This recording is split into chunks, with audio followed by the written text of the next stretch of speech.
Hello everybody, welcome to the technical analysis webinar this evening. My name is Troy. I'll be presenting this evening. So as we get going, let's do a quick systems check before we jump into the charts and such. If you would type OK in the chat box if you're hearing me clearly and seeing my screen all right. Okay, looks like we're up and running. Thank you. I have enough responses. If anyone has any issues as we go along, please let me know. Okay, so some things happening fundamentally through the weekend and really still today and even just before the weekend that are driving some fear into the markets. We'll see some technical analysis strategies that easily took advantage of these movements that were created by the fundamental news. And so as we get going, keep in mind, as always, all investments have risk. No one trade is guaranteed to be profitable. That's true when you're trading CFDs, spread betting, options. The idea here is to manage your risk in a way that makes sense for you, knowing that that risk is there, but also all the while obviously understanding there's a nice potential for profit as well, and to set things up in a way that makes sense for you on the risk side, while also having a significant enough potential for profits on the positive side to make it worth your time. So that's kind of some of what we go through as well, how to set things up, how to manage risk a little bit, some ideas or options for you to consider. What we go through, though, don't take as financial advisement. It's meant to be from an educational perspective to help you understand things better, to understand the tools, so you can make a more informed decision as you go along with your trading strategy to either build a new trading strategy or add to an existing one. And you can find the full risk disclosure statement on our main website, avatrade.com. Real quick, what is technical analysis? For anyone who's brand new to trading and not sure what it even means, it's basically technical analysis is looking back at the charts, the historical data, to see where the price movements were over periods of time, maybe to recognize some patterns, some predictable trends or movements that might help you anticipate future movements. Obviously not with a 100% success rate, but hopefully with a success rate that is better because you're using the technical analysis than you'd otherwise be. And that's really the objective, is to improve upon win percentages as much as possible. And so we'll stick to manual type methods of technical analysis. We don't get into much of the indicators, as those kind of speak for themselves in terms of telling you when to buy and sell. And those of you who've attended my webinars, you understand I feel there's some weaknesses involved with indicators that you need to kind of get through with manual methods when you're considering both fundamental and technical analysis to understand which signals you might trust most from indicators and which ones you might choose to ignore. With that said, if you have any questions as we go along, if you want to add anything, please at any time interrupt, type your messages, type your input or your questions, and I'm happy to answer questions or share relevant information that someone might be sharing to kind of announce to the group. So we've got quite a large group, so I'll try and keep up. If there are a lot of questions, I apologize if I don't get to all of them, but I'll do my best. Now, today, fear has kind of been the factor today, but it's kind of died off a little bit through the day as well. And what I mean is the volatility index, which is a measure of fear on the markets, was up over 5%, 6% in that range earlier in the day, and now it's up only around 1.3%. And so this volatility index is a good measure of what has happened through the day. In general, it's been on the side of fear. Why is there fear in the markets? And the futures were red pretty much all day. They're slightly green. What we see as the markets opened, they went red as well. So we're more on the fear side and the red side, but not so much that there's a huge sell-off or anything today. All right, so it's just something to consider as you start to look at your technical analysis, that you understand there's been some fear on the markets. The fear was higher earlier in the day. It's died off a little bit now, maybe creating some entry points that look nice for potential reversals. And so gold edges higher as Trump revives trade war concerns. It's not just Trump, by the way. Some of these headlines like to focus on the U.S. a lot and what the U.S. president is doing, but a lot of countries are not happy with what happened with this coronavirus, with how China treated things. There's some news that came out about what they call the Five Eyes intelligence community. It's a combination of countries, including New Zealand, Australia, US, Canada, etc., that in combination, their intelligence communities are pretty much all coming up with the same conclusion, that maybe China wasn't exactly forthcoming with information about this virus in an efficient manner or necessarily in a truthful manner, at least in the beginning. And so there's some anger to go around, not just from the US towards China, but a number of countries. But that is bringing back some trade war concerns between the US and China. And Trump specifically said maybe tariffs are a way to, if he feels punishment is needed, a way to go about that. Now, sometimes when big investors speak, the markets listen. Warren Buffett apparently recently said he's not so interested in airline stocks. Said, I think specifically something about Boeing, that it's just too complicated right now. So usually if Buffett is dumping certain stocks, many people tend to follow because he's been such a successful investor over time. Sometimes you wonder if his moves are successful simply because he says he's going to do something and then everybody follows, right? Causing it to happen. So whatever the case may be, this probably put some bearish momentum on airline stocks. Okay. And then we already saw in the other headline, China tensions flare. Okay. And again, it's not just with the US. There's a number of countries that are not happy with what they're starting to learn about this whole coronavirus and how it first originated and how it first was reported. Even the World Health Organization, many believe, weren't exactly forthcoming with all of the information. Okay, so as we then look at some other sources of information, Beijing faces Tiananmen-like global backlash. I don't know if any of you recall the Tiananmen Square event, but it was where they weren't treating the people so nice when there was a rise in tension within the country, and the world kind of didn't like the way that they behaved back then. Well, they're saying similarly now, the world is not so happy with what China has done so far with this coronavirus. US states plow ahead with reopening. Maybe that's why there's not such a sell-off with the fear between these trade war fears and the fear that people are creating backlash between different countries in China, which normally would maybe really create a strong sell-off in the markets. There's some positive sentiment regarding not just in the US, but around the world.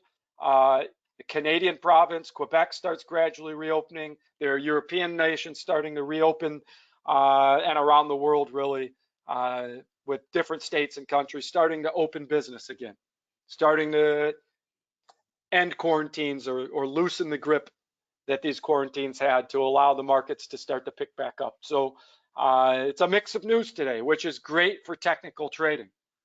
It gets movement in both directions, creates some breakthroughs, but creates some strong reversals as well. And we'll look at some of that already occurred today. So, these are the main headlines. This is what's going on, a mixture of fear and optimism at the same time. Okay. Tato, check your volume. Everyone was saying that the audio was okay. All right. So as we look through here then, there were some announcements today, kind of as expected. Usually when you see numbers come in the green, that means better than expected, great, right? These are scheduled economic announcements. And when they come in red, usually that's worse than expected by a significant amount, and that's bad news. Well, even the good, what we'd say good news, the ones that are green, better than expected, are really bad numbers, right? Because the expectations are very low now with all the quarantines. So you know, 31 on a PMI number is very low. Okay, it's not a good number, but it's better than the expectation of 30, I guess. So, you know, you can read this as you wish. In general, these numbers are not good. PMI numbers in the 30s, you know, investor confidence in huge negatives. As we go through, none of this looks so good. Factory orders down in the U.S. 10.3%, down 10.3%. That's you would think that's unheard of. Typically, usually factory orders, you're wondering how much is it up? Is it up more than the last month? Not is it down double digits? It's obviously a direct result of the quarantining and something that could have a dramatic change when economies open back up around the world, these negative numbers. And so that's where some of this optimism is coming from. Even with bad economic numbers being reported, really bad economic numbers being reported, people understand why, and they're excited that economies are starting to open back up. So understanding that you have this mixed news of fear and optimism helps you understand why some of these strategies from earlier today worked so well, the technical strategies, and why they still can moving forward the rest of the evening and into tomorrow. Okay, so just real quick, for those of you that haven't used the AvaGo app, you can find it here. And the reason I'm showing you is there's some special tools on it. One in particular called AvaProtect that I think everyone should check out, especially during times of volatility. So under trading platforms, you go here with your mobile device, go under trading platforms, click on AvaTrade Go. And there's been some upgrades recently. Some of you may have had some connectivity issues a week or so ago. Hopefully all of that's done with now that the upgrades are done. And everything should be functioning great with the AvaGo app.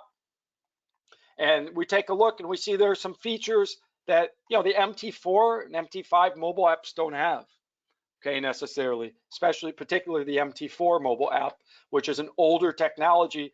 You know, when you pick a trade size, it tells you the margin requirement in your own account currency. It calculates it for you. If you put a take profit or stop loss mark, it calculates your exposure, how much you're risking with that trade size and that stop loss distance, and same with your take profit, what your potential profit is. It calculates if you wanted to do a pending order, you just say buy at or sell at, and it picks whether it's a buy limit, sell limit, buy stop, sell stop. You don't have to know what those mean. The app makes it the correct one. You just say, I want it to buy from this price or sell from that price for a pending order. Very much simplified for all of this using this app. And then AvaProtect is a special feature, only available through the AvaGo app. And currently it's available on gold, silver, and FX pairings, most all of the FX pairings. And it's protection for a premium cost against any losses during the protected time period. So during times of volatility, if you're trading on gold, for example, and you've seen huge moves, $20, $30 in a day, you know, the risk on the downside might be small for the premium cost to cover yourself for 1 day, 2 days, 3 days, etc. And then you can be as patient as you want to be for that time period, and your only risk is the premium cost up front. So this is something that could be interesting for a number of people who are maybe trading on these volatile type assets like gold has been in recent times, or the yen pairings, for example. If you would, do me a favor, type OK again if you're hearing me clearly. Okay, great. That's enough responses. I just saw somebody drop out after they said they couldn't hear, so the audio problem was on their side.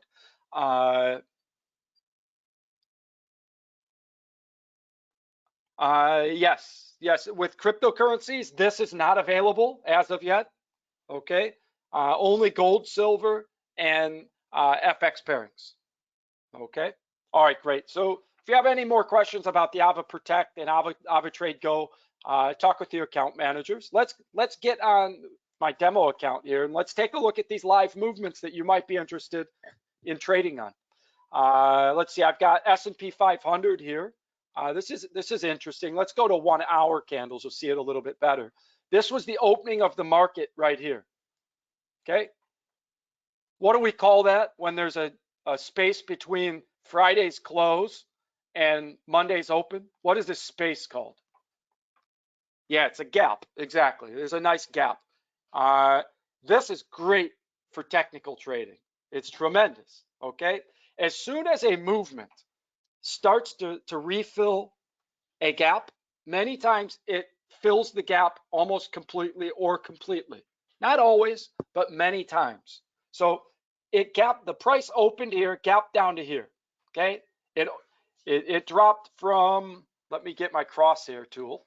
It dropped from Friday's close at 28.17 or so, 28.18, and it opened at 27.93. So it dropped like 25 full dollars per indice at the open. Okay.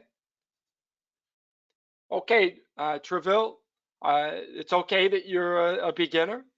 A lot of beginners come, so you can always go back and watch the recordings as well. The recordings are available on our YouTube channel within 1 business day, typically. By the next day, the prior day's webinar is uploaded. You can watch the recordings as well to go through things at a slower pace, to pause and rewind and such. And you can watch past sessions for repetitions. Now, we see the price opened lower. Why? We already know why. We looked at the headlines, right? Those headlines were there through the weekend. We saw many countries not happy with China. Okay, some fear about the implications on trade war and extra tariffs, and all of this was coming out through the weekend. So we understood probably indices could gap down. Okay, and so you take a look, and here's the S&P 500 gapping down $25 per indice. Okay, so what you do if you're trading on a strategy to fill the gap, you wait and see if it re-enters the gap. Okay, we'll look at it. So here's the gap down. We'll look at the prior gap, and actually it did fill the prior gap. Okay, but let's take a look. So it gapped down, then it continued to fall. Okay, 2 strategies with a gap. If it gaps and continues in that same direction without re-entering the gap, you trade in the direction of the gap until it consolidates or changes the trend. Okay, so it continued to drop once it opened, establishing a downtrend. If you were looking at it, say on the 5-minute candles, you just saw lower low point, lower low point. Could have traded down. Once it began to go, let's say on 5-minute candles to a higher high point, you could cut your sell position off, and that would have been about here. So maybe you profited, I don't know, $10 or $5, $7 per indice, riding the direction of the gap. Or the direction of the gap. It gapped down, it continued in a downtrend, you trade down until it starts to uptrend on the smaller candles. And once it did, you're out with a small profit, but an okay profit, depending on the size of your trade, right? Then you wait, right? And it comes back up. We see it re-enter the gap here, okay? Here's where it re-entered the gap, about 27.97, okay? 27.98. And when did it stop after it filled the gap? It stopped all the way to completely filling the gap. And look where that reversed from. It completely filled the gap, and then it dropped. As soon as it filled the gap, that's where this current downtrend started again. Okay, so yeah, we could take a look. Let's look at the 5-minute, 15-minute candles. So here's the gap down. Okay, gap down. It starts a downtrend, you sell. It consolidates sideways. You see it's no longer a downtrend here. It's going sideways. That's where you take profit on the sell. So it gapped down, momentum's down. You trade down. It doesn't re-enter the gap, so you don't hit your stop loss on the sell. If you're going in the direction of the gap, put your stop loss back into the gap. You're selling and following it down. Once it starts to go sideways like this, it consolidated. That's where you could take your profit. Okay. Here's where it re-entered the gap right here. I'll draw a line. Okay. Re-entered the gap here. It finished filling the gap here the first time. Okay, right here. Let's move the line down a bit. Right there. Look how textbook that is. Honestly, that's near textbook perfect for this strategy. It broke in a downtrend. You ride the momentum as long as it doesn't re-enter the gap, you go in the direction of the gap.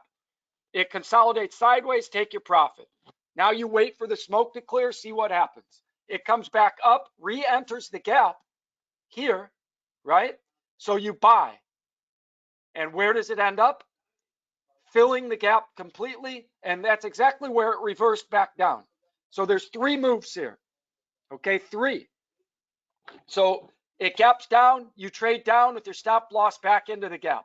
It never went back up. Profit number 1. Okay, it consolidated, it pulled back up. I don't necessarily trade for it to pull back up towards the open just because there was bad news. There's fear. Why would I take a buy position here? Some people would. Many times it comes back up to the open price. Okay. In this case, it did. I'll be fair and say I wouldn't have traded that. Some people would. Okay. It comes back up. Now it re-enters the gap, signaling that it wants to go back to Friday's price. Once it re-entered the gap, now you can buy according to the fill the gap strategy.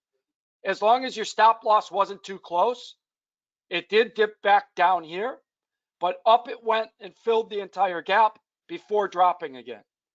Okay, so there's two chances to profit.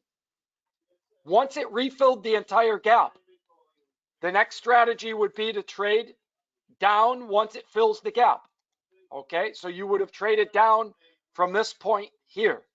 It refilled the entire gap. What kind of pending order could you have waiting here when it came up and filled the gap to sell once it filled the gap completely? Yes, Maxwell, these are scalping strategies. Exactly.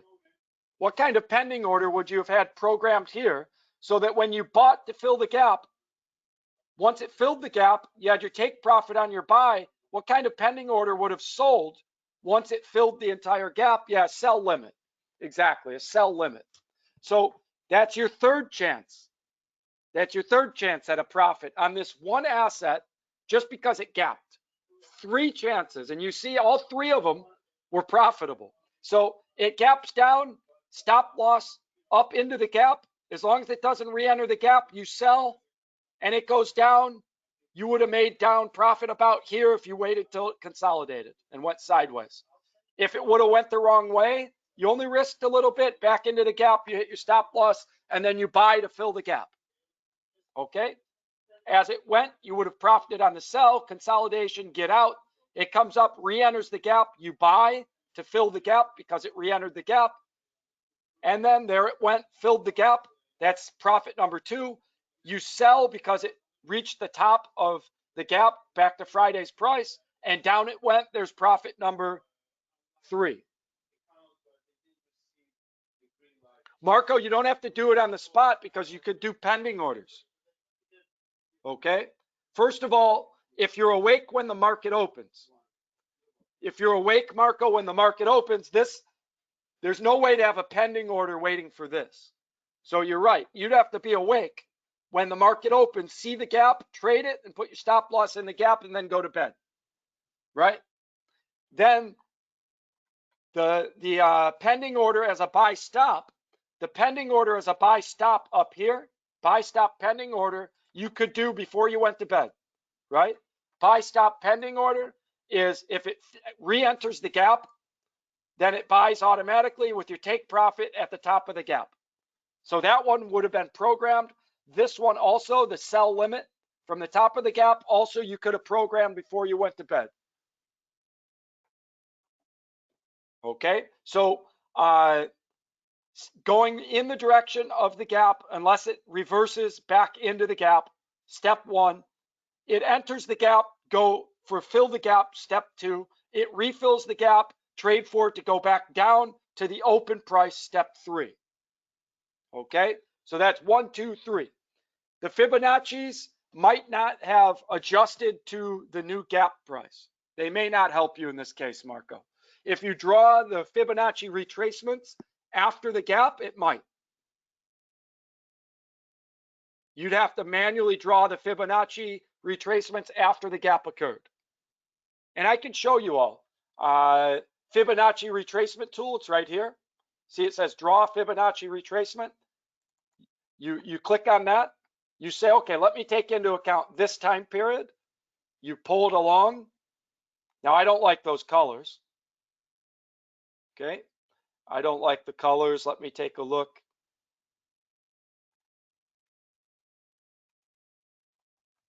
Let me see if I can adjust this. Well, I know I can. I just need to. Let's go to visualization, parameters, Fibo levels. Here, we don't want yellow. Yellow's no good. Let's try something darker, blue. Okay, and let's go parameters, common. Red is okay. Maybe instead of red, we'll do orange. Okay. All right, so there's our Fibo levels, the blue lines. Okay, and you can see that depending on how we set up the Fibonacci levels, let's go to 1 hour candles. You can see the support level is 1 Fibonacci level. The gap actually is close to that next level. Not perfect, but close. Okay, for those of you that use Fibonacci levels, it could have been useful there. And you see, it's hard to look at unless if you go to the properties on the Fibonacci, you can make it so the bar is so that the lines are wider. Okay, now they'll show better. Now maybe I overdid it there. They're a little too wide, but you get the idea. You can make the bars easier to see, and you can see that this old support level gapped down here, almost to the entry point. But in this case, because it's such a new movement and a new gap, this Fibonacci level didn't have much to go on at this price. So I don't tend to like Fibonacci levels for small scalp moves like we're looking at. They tend to be better for longer moves, looking at like 1 hour, 4 hour candles, that sort of thing, at least in my opinion. And so let me remove the tool. And for anyone who hasn't used Fibonacci retracement levels, they tend to represent support and resistance levels like we're drawing manually. And a lot of times I like to draw them manually and then see if the Fibonacci levels line up. And if they do, then they're more powerful. If both your eye seeing price levels matches long held Fibonacci levels, then those are even more significant because a lot of folks are trading on those Fibonacci levels as well. So if I draw a line here, there's my support level from Friday. That's right on one of the Fibonacci levels. So I would have trusted that this would have held and there'd be a reversal exactly like there was. Okay, you see it hit this Fibonacci level, which is the old support level, which happens to be the closing price on Friday matched up with that Fibonacci level.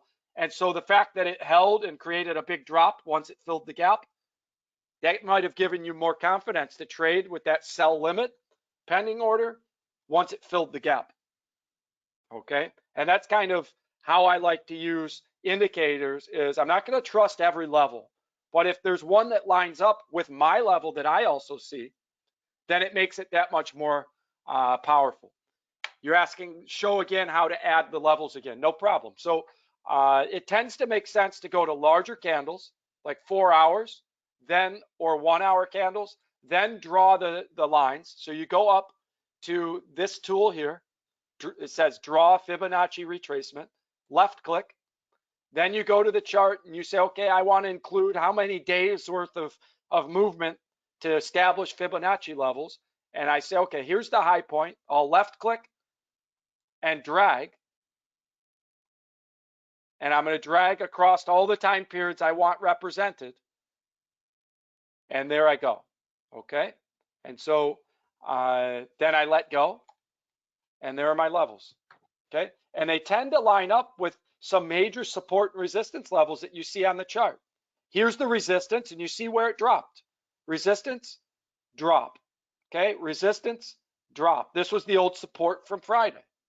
So it's right where that Fibonacci level was. And look where this Fibonacci level is, right on this support. I ended it there. I made it so this level was on this support. And then it goes with Fibonacci probabilities and statistics and said, okay, the next level should be this high. And look, it is that high. Okay. So I'm manually drawing the top and bottom, but the Fibonacci levels correctly predicted that this should be the spot where there'd be support and resistance, and that's right where it is. That's where it becomes more powerful, where your line matches up with with the Fibonacci line as well. And that's where I see the most success. This line right here, it's right in the middle of this support and resistance. And look here, it's darn close to this support level here. Support, support, not perfect, but close, okay? And so I don't use it too far out. I use it as I get closer to the move I want to make, then I'll go to the smaller candles, okay? It's just sometimes to see if it correlates with what you think. And when it does, then you have even that much more faith. Okay, so let's go back in then, 30-minute candles. And okay, great. We see the opportunities we could have had. Marco, you want to know more about Fibonacci. Okay, so real quick, the idea of Fibonacci levels or Fibonacci numbers, there are certain ratios of numbers that tend to exist in nature, whether it's the makeup of a seashell or a flower or the rings in a tree, okay, the formation and patterns in a crystal. Things tend to occur in certain patterns and ratios naturally in nature. We know that for sure. That's where the Fibonacci ratios come from. And some believe that it's such a pattern in the natural world that it also is ingrained in people's psyche of when to buy and sell. Okay? And whether you buy into all of that or not doesn't really matter. Millions of people do buy into it. And so if there isn't something to it from a scientific standpoint, there certainly is from a psychological standpoint, that if everyone believes in something, it can become a self-fulfilling prophecy, right? If 10 million people believed that because there's a Fibonacci level right here, that when it gets there, you should sell, what do all those people do at that time? They sell. So it becomes a self-fulfilling prophecy as well. So by using the Fibonacci levels and your own support and resistance levels, you start to know when people are going to make a move before they make it.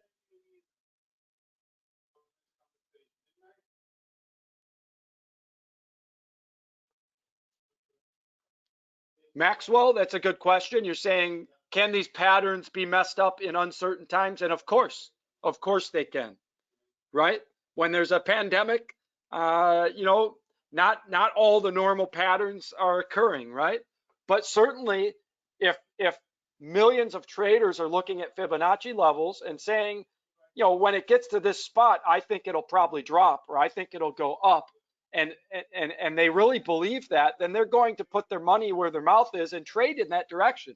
And if millions of people are trading in that direction and selling or buying, then that actually causes the price of the asset to go up or down. So it can be a self-fulfilling prophecy, whether there's uncertain times or not. Okay, so it's something to think about. I don't use those types of indicators, Fibonacci levels, RSI, and there are lots of indicators that can tell you these ideas of when you might want to buy or sell. I don't use them as the end all be all, right? It's one tool that you can add to your trading strategy that can help you feel more certain about particular moves. Okay, so all right, so we see that the Fibonacci level lined up nicely with this reversal point that came through really well the first time it filled the gap and dropped down. Now I become more hesitant if, okay, it gapped down, we profited on the downtrend, we profited on fill the gap, we profited on for it to go back to the open price, back down the gap, okay, 3 out of 3. Now it comes up and re-enters the gap a second time and starts to fill it again. Okay, you might trade to fill the gap again, but I don't know if I would trade for it to come back down again, because something's going on that it didn't just continue with a downtrend eventually. It tried a second time to fill the gap, and now it actually went above the gap here. Okay, so now it did refill on the way down again a second time. You could have profited there, but it becomes a little more iffy the more times it goes in and out of the gap. Okay, typically the fill the gap strategy is right after it occurs. The first time it re-enters, you trade to fill the gap. You trade for it to retrace back down after that, etc.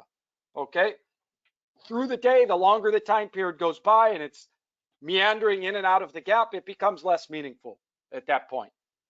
Okay, so that's something to look at here. This was a tremendous strategy, but it's kind of burned itself out with regards to trading the gap, trading in the direction of the gap, etc. Now we need to look for something new, which would be, is the market going to break to a new high above the gap? If so, you could have a buy stop up here. Okay, if it goes higher than the peak that it reached up here, if it breaks back above this high point, that's an uptrend. Maybe there's some momentum to continue. That's one option. If you did that, a logical spot to take profit might be the first resistance level up here. Support, support, breakthrough, resistance, resistance. So this is your spot here. If you got in on a breakthrough above the gap again, and you bought here with a buy stop, a logical place to take profit would be this first, would be just before this major resistance level here. Okay, that would be a spot that a scalper might take first profit. Obviously, you could stay with it longer. You could choose not to buy even if it breaks above this high point if you think there's still too much bearish pressure today. But truly technical trader, if it breaks to a higher point than here above the gap, that's a sign of an uptrend. That's something that a buy stop can get in on. Yeah, Sia, you're saying that you said the support was broken, but what you mean is this resistance was broken here. So that's exactly what we're pointing out, a potential buying opportunity. If it breaks above that high point, that's an uptrend. Something in the market must have changed, right? If that happens. So that's an opportunity to put a buy stop above this high point. It would have to establish an uptrend for that buy stop at this price to enter in. And so with that said, we could also look the opposite direction, right? If this turns into a downtrend, which it is actually currently, okay? You see it's a downtrend now on the 5-minute candles. High points are getting lower, lower, lower. Low points are getting lower, lower, lower. Okay, the last low point was much lower than the prior low points. You see how it goes into a peak and a valley, a peak and a valley, a peak. Okay, this peak is lower than that peak, which is lower than that peak, which is lower than that peak. This low point is lower, is higher. This one got lower, this one got lower. This was a strong downtrend still. So if you're going with the trend and the overall bearish pressure today, then you trade down, maybe a market move now, right? On this S&P 500, a market move now. And when do you get out if you're scalping? If it establishes an uptrend again. Where would there be an uptrend? If the high point gets higher than the last high point, right? So currently it's in a downtrend on the slope to drop. If it goes higher than this high point here, then that establishes a higher high point and you can get out that quick, right? Those are real small scalping moves on 5-minute candles. But the trend is in your favor here. It's a downtrend. And if we go 1-hour candles, the major resistance level up here is kind of in your favor. Okay, right near that Fibonacci level, it broke it by a little, I'll give it that, but then it went right back below that Fibonacci level. So that's up to you if you want to go after those small scalp moves. I tend to be in the category right now that it re-entered the gap more than once. It filled the gap more than once. There's some indecision on this movement. So I'm not so convinced that that downtrend here has to continue. I'm not so convinced of that. The times on the chart, Maxwell, are GMT time, correct. And it's not adjustable. That's the time frame on the chart. So what do I see here? Short-term potential for a pull down if you're scalping. Longer-term potential, it's challenging this resistance point. A buy stop up here might not be a bad pending order to have waiting in case the market swings back up. Okay, so in this case, we're trading potentially down on a short-term move and preparing on a bigger move if it breaks the resistance up to go the other way. Again, limited risk in each case, right? Goes to a higher high point in the 5-minute candles. Okay, I'm out. If I'm scalping these small moves, if it breaks through this high point, I'm in on a buy stop with my stop loss then just back below that broken resistance. Again, limited risk, maybe larger potential profit. All right. Let's look at some other assets. We can see, and again, this is not uncommon. Oh, someone mentioned the last gap. Look here. Here's a gap. Close price here. Open price here. And look, it tested down. You could have won on a downtrend. Okay, these are 1-hour candles. It dropped for an hour. Once it came back up and re-entered this gap, it's a smaller gap, but it re-entered, and what did it do? It went all the way up, filled the gap, and then dropped in the direction of the gap. Okay, so this is much smaller. You know, the smaller the gap, the less opportunity there is to trade to fill the gap. But again, it refilled the gap here before it dropped further. Drop, refilled the gap. Here it is here. It's up to you. You could trade for it to potentially come back to today's low, to come back down with your stop loss above this high point and a buy stop above it in case it goes the other way. Okay, some nice things you can do with small risk there on the S&P 500. If we look at, let's say, the DAX 30, similar today, right? Big drop, a pullback up, and then some indecision, right? Sideways movement. If we look at Dow Jones, same thing, gap down, filled the gap, and now indecision. Okay, you see gap, downtrend, consolidated, came up, filled the entire gap, and then back down. So again, you win on going with the trend, you win refilling the entire gap, you win trading down from the top of the gap back down to the open price down here. Okay, 3 out of 3 on that one as well. FTSE, gap down, filled the gap completely, retraced down about halfway, and then came back up. So we're seeing a trend here. You could do the same thing with FX, Marco. I'll show you. Let's look at Australian JPY. The reason being the yen should have strengthened with the fear. Australian dollar should have weakened because of China fears. Australian dollar tends to go as China goes. And so I would expect there's probably a gap on AUD JPY. We'll take a look. So again, this one filled the gap, and I see a trend here. The assets are not downtrending as much as they are breaking through the top of the gap. Refilled the gap, broke above the gap again here too. Okay, so I don't trust the 5-minute candle downtrend to last long, right? So I'm kind of setting things up to see if there's a reversal in momentum above, and now I'm looking at the FTSE again above the high point of the day. Buy stop up here seems to make sense. Okay, if it breaks above the high point, that establishes momentum. At the same time, you can sell on market sell if you like it. And your stop loss can be the same spot you'd enter on a buy stop, right? So you can take 2 shots. You could say, okay, let's see if it'll retrace now back down to the low of the day down here. Let's see if it'll come back down to where it dropped to this morning.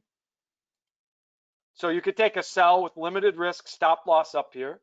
And if it goes up and hits your stop loss up here, you're in on a buy stop with your stop loss back down here. So 2 limited risk moves with a much larger potential profit if it redoes what it did already. Okay.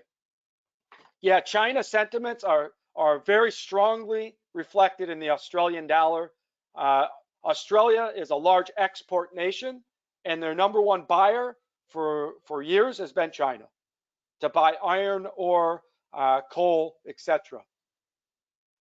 Okay, so traditionally, as you see good economic numbers out of China, the Australian dollar tends to strengthen.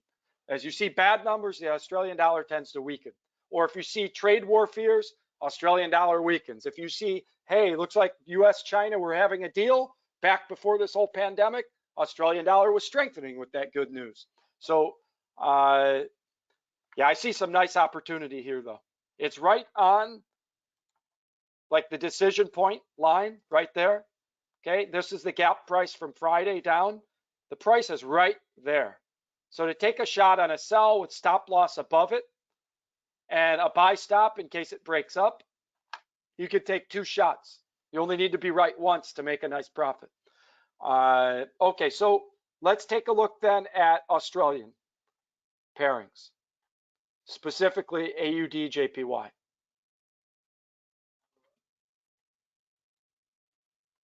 Okay, you see gapped down and continued falling. You see that? Gap down. It did refill half the gap. You see here, almost actually 2/3 of it. It re-entered the gap and climbed all the way up here. So if we look at that closer, we say it refilled up to there. It opened down here. So it gapped down to this price.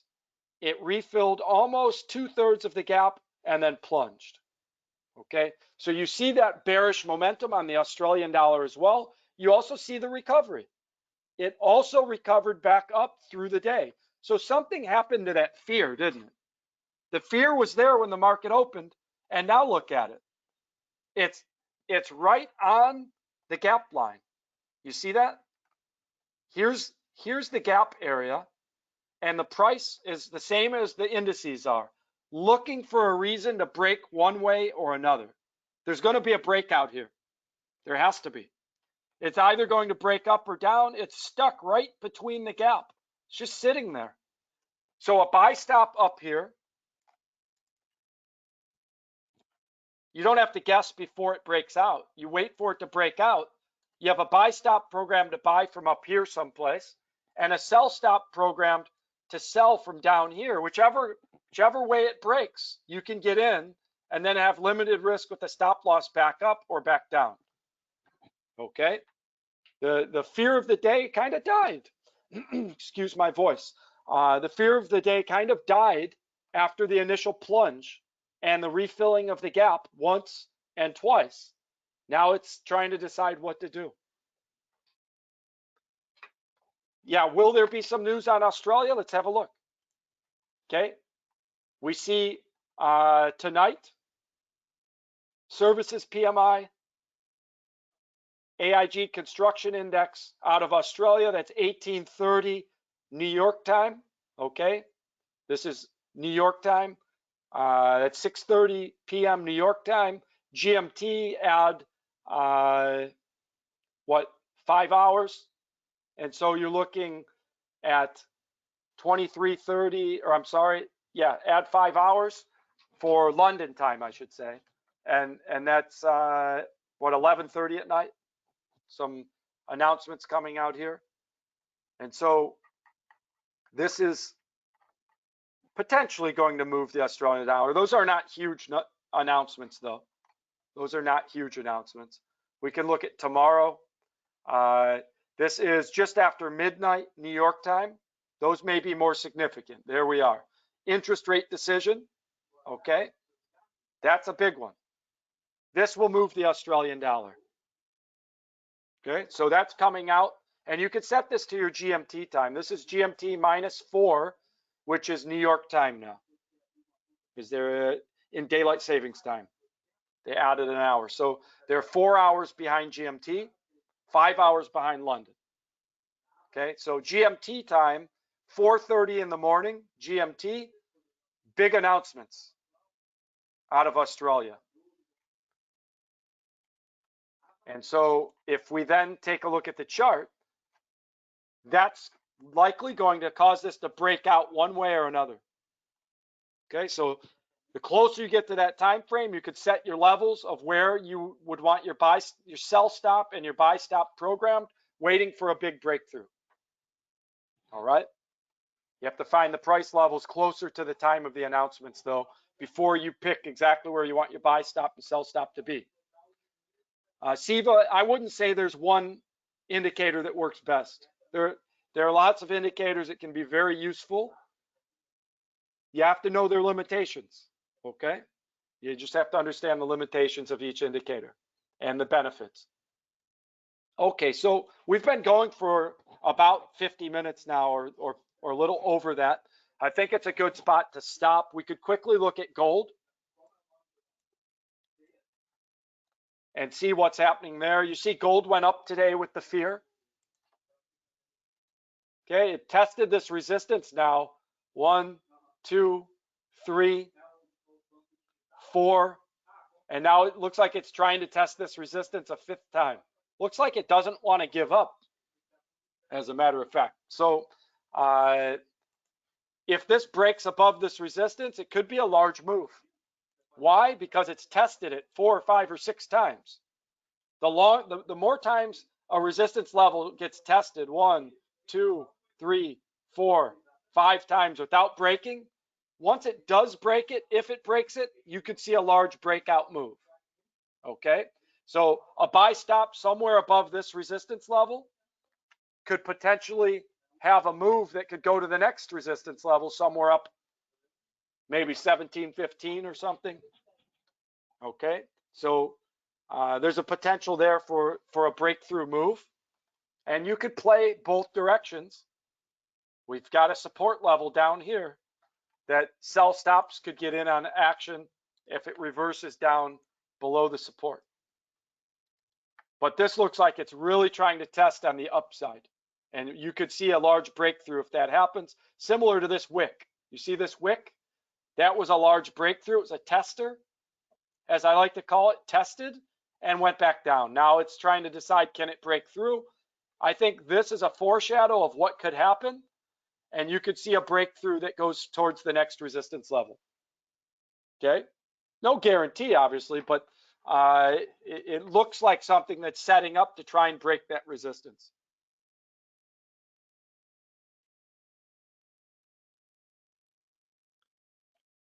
Again, Fibo levels, I'll show this one more time before we end things.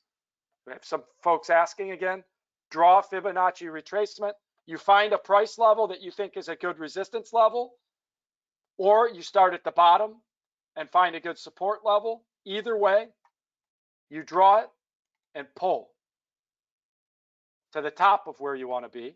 Okay, in this case, I'm going to here. Okay, and look how perfect that is. This resistance level here, okay, that's why I stopped at that level. Then with the ratios of Fibonacci, say, okay, the next price level should have been here. And look, it's perfect. Right where I was saying, resistance, resistance, resistance, resistance, and now it's testing. If it breaks through here, both Fibonacci traders and those who draw their own levels will agree that that's a significant price level if it breaks above. In which case, you could see a large climb to the next price level. Okay? No guarantee, but it looks significant here. Why 1711 for an entry on a buy stop? So that you're sure it's above the resistance, that it's a true breakthrough. If it just tests a little bit and drops, you don't want to get in too early. But if it breaks through by enough, maybe you're convinced that now you want to buy, that it broke the resistance by enough that you think, wow, there's a lot of momentum. Okay, good question. And by the way, it wouldn't have to be 1711. You could say 1710, 1710.50, right? You in the end, I'm not here to tell you that you should buy or sell or what the exact price should be that you get in or out, just to give you the idea of the concept. And then you decide if you like it and what price makes the most sense to you. But I think it's interesting to see how the Fibonacci levels line themselves up on their own, because I only drew this top level and bottom level. and automatically Fibonacci found that this should be a significant price. And sure enough, it is. Resistance, resistance, resistance. And just like we thought, this is climbing to test it again. Climbing up to test it. That's not coincidence that we're able to predict that. Okay? When you see a resistance level tested so much, and it's coming again, it's coming strong. You can see it. If we go to 1 minute candles, look at that climb. This is during the time I was saying it's probably going to test that resistance again. Look back, just 10 minutes. Look how much it climbed. Okay, it's trying to get to that Fibonacci level and test it. That's what's happening here. Okay, I think this is a good spot to stop. That shows the strength of understanding price levels and how, as it's testing it and trying to test it again, how strong it goes up to try and test it. It looks like it has enough momentum that it could break it, could break through that level. Okay. All right, everybody. Thank you for joining. I think it's been a nice session. I'm glad some of you asked about Fibonacci levels. I enjoy showing some indicators from time to time. Jesse, I'm trying to get to your question before we sign off. Yeah, Jesse, you could use it as a resistance level as well. If you believe you want to sell, that's a good spot to sell from, right? It's both a resistance level and a Fibonacci level. So you could sell with a stop loss just above. And if it breaks through, you get in on the buy stop. You could do both. You could do both. And you only need to be right on one to profit, because you're risking less potentially than the profit could be to get to either side of that level to get to your potential stop loss. Good questions. All right, everybody. Thank you for joining. Till next time, good luck with your trading.